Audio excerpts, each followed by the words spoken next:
Hello and welcome everyone to this British English accent training lesson. Today is a really important one. I'm going to discuss and introduce for you some of the key differences between British English and American English. So if you have watched some of my other video lessons, or you know about my other websites on Facebook or WordPress or Busuu, you will see all the time that I'm writing about British English. And this is because I'm from England, and so I'm writing about, or trying to teach you about, the English from Britain, which we call British English. And there are some differences to the type of English that is spoken in America, which I will refer to here as American English. So the point today is to help you understand some of the most common and useful ones, so that if you are going to come to the UK, you will know which words are correct to say in the UK as opposed to in America. Now the thing is that we can understand, I think, almost everything in it from American English anyway. So I don't want you to be stressed about this. It's not a big problem if you use the American words, but if you are coming to the UK, it's going to be much better if you can use the British English words.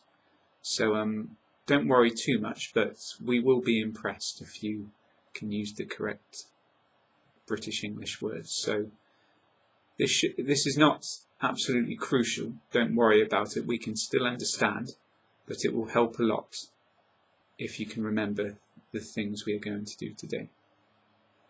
I must admit a slight limitation is that I've never been to America. I don't know that much about American English, so maybe my lesson is not accurate in terms of the American English, but it should be okay because I've taken all this from other websites anyway. And I'm going to give you lots of examples, some of the most common and useful words, and then I've got a lot of links to give you to help you to study more if you want to learn about more stuff which I don't talk about today. So let's start working through the list. If you look in the notes which are in the YouTube description or below the video on the other websites, you're going to find a list of British English words and a list of American English words.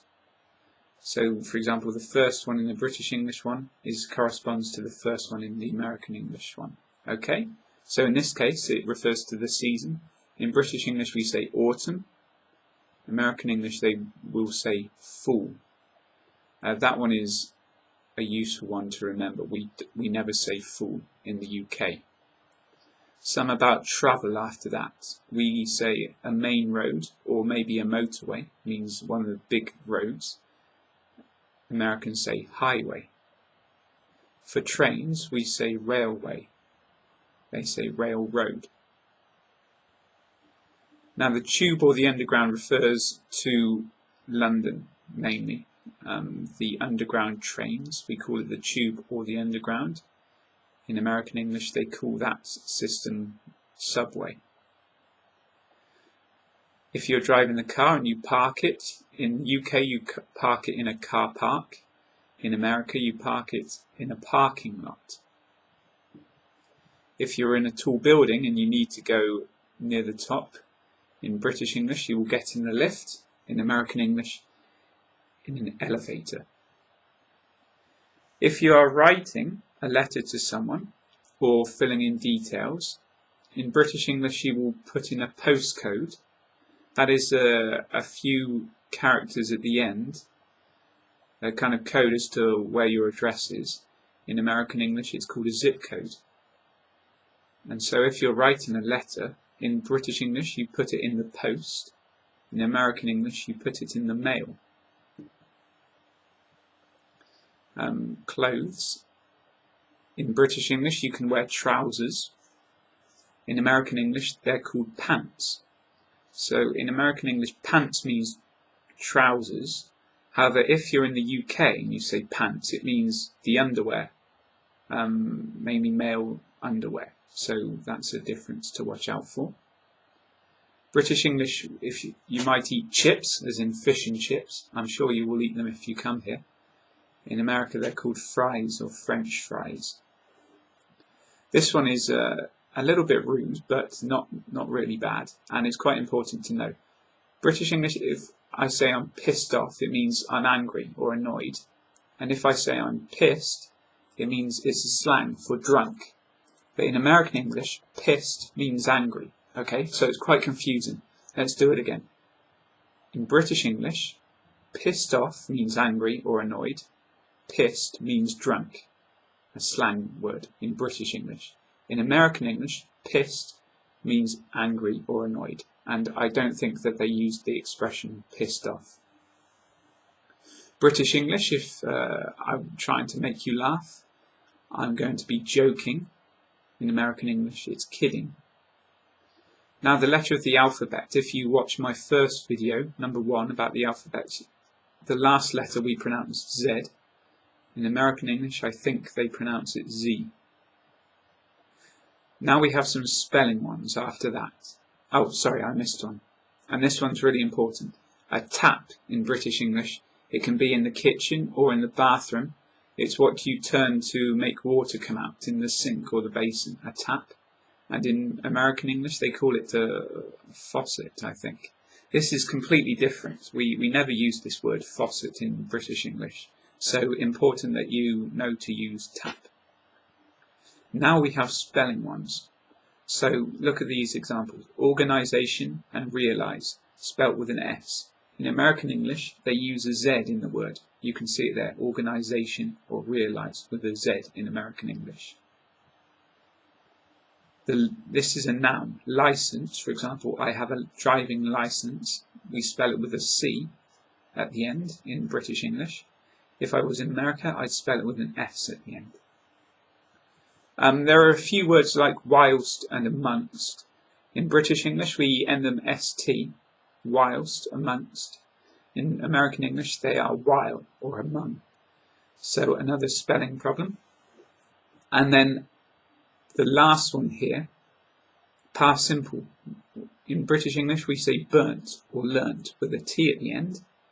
In American English, they use burned or learned with an ED at the end, the same as the past participle. Okay?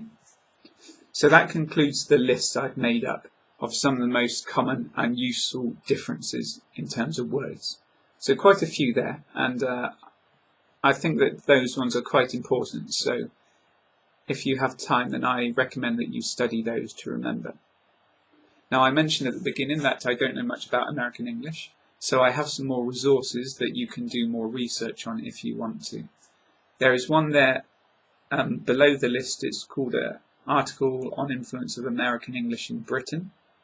So that backs up what I was saying about that we can understand a lot of American English words, and in fact in Britain we start to use many of them anyway. That's from the BBC.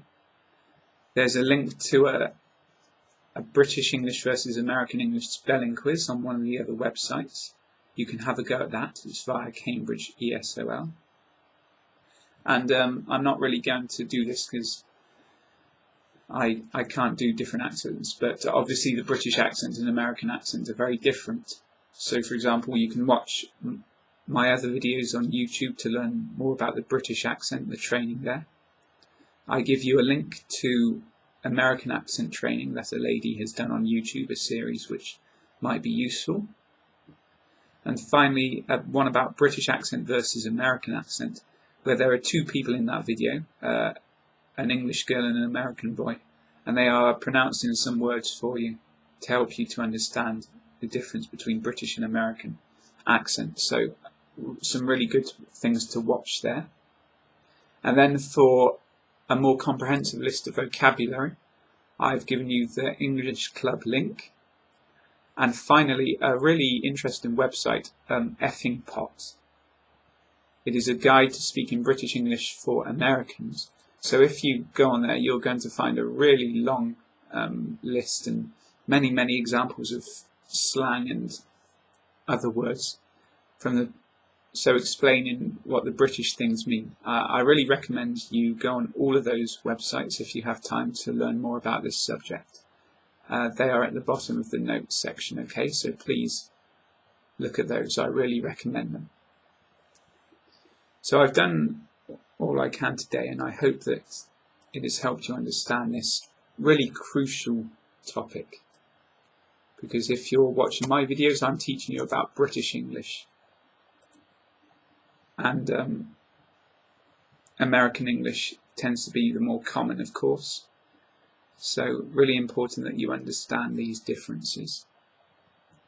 I'm going to take a break for a little while. I've made many videos, so I will give everyone time to watch them, and you can watch all the other ones if you haven't already. But I have a long list of videos I need to do in the future, so I'm going to do many more, don't worry. In the meantime, you can watch all the ones I've done so far on the YouTube channel, and there are links to all my websites above the notes.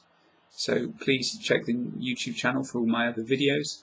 I will continue to post many lessons on Facebook and Twitter, WordPress and Tumblr about slang, sharing news articles and useful websites for you. So please check out all those websites if you haven't already. You are welcome to use all of them. So like I said, I'll leave a little bit of time before I start doing the next videos because I do them quite fast and maybe people don't have time to watch them all. But I will do more in the future, and don't hesitate to send me messages if you want my help with something in the meantime. So that's it for today. Thank you very much for watching. I will see you next time.